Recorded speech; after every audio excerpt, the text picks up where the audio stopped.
வணக்கம் நண்பர்களே. நாம அன்றாட வாழ்க்கையில பார்த்தோம்னா, ஸ்ட்ரெஸ்ன்ற வார்த்தை எல்லாருமே யூஸ் பண்றத பார்த்திருப்போம். ஸ்கூல் போற பசங்க முதல் பெரியவங்க வர. முன்னாடி எல்லாம் ஸ்ட்ரெஸ்ன்றது பிசிக்ஸ்ல மட்டும் தான் கேள்விப்பட்டிருப்போம். ஃபோர்ஸ் பை ஏரியான்னு. இப்ப அப்படி இல்லங்க. ஸ்கூல் போற பசங்க எனக்கு ஸ்கூல்ல stress, home work stress, exam stress, எல்லாத்துக்குமே ஸ்ட்ரெஸ். அதே மாதிரி பெரியவங்க வொர்க்ல ஸ்ட்ரெஸ், ஆ அதே மாதிரி வீட்ல ஸ்ட்ரெஸ்ன்னு எல்லாத்துக்குமே ஸ்ட்ரெஸ் சொல்றாங்க. உங்க பிரெயினோட சாஃப்ட்வேர மாத்தணும். NLP அதாவது நியூரோ லிங்குவிஸ்டிக் புரோகிராம். முன்னாடியே நான் NLP பத்தி நெறைய வீடியோஸ்ல சொல்லியிருக்கேன். NLP மூலமா 21 டேஸ்ல உங்கள நீங்களே செதுக்க முடியும், மாத்திக்க முடியும். எப்படின்னு பார்க்கலாமா?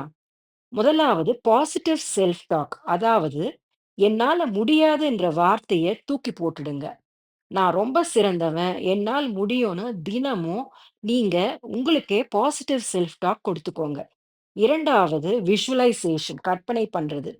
நீங்க அடையப் போற சக்சஸை இப்பொழுதே கிடைத்தது போல கற்பனை பண்ணிக்கோங்க.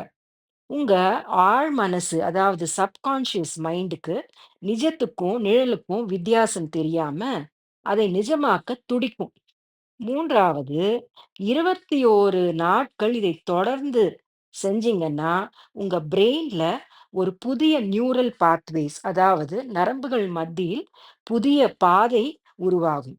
லேசினஸ் போயிடும், தன்னம்பிக்கை வளரும். அதனால நீங்க எல்லாத்துலயும் சாதிக்கலாம். இன்னைக்கே டே 1 ஆரம்பிங்க. உங்க வாழ்க்கையை ரீப்ரோகிராம் பண்ணுங்க. வெற்றி நிச்சயம் உங்களுக்கு. நன்றி நண்பர்களே! வணக்கம்.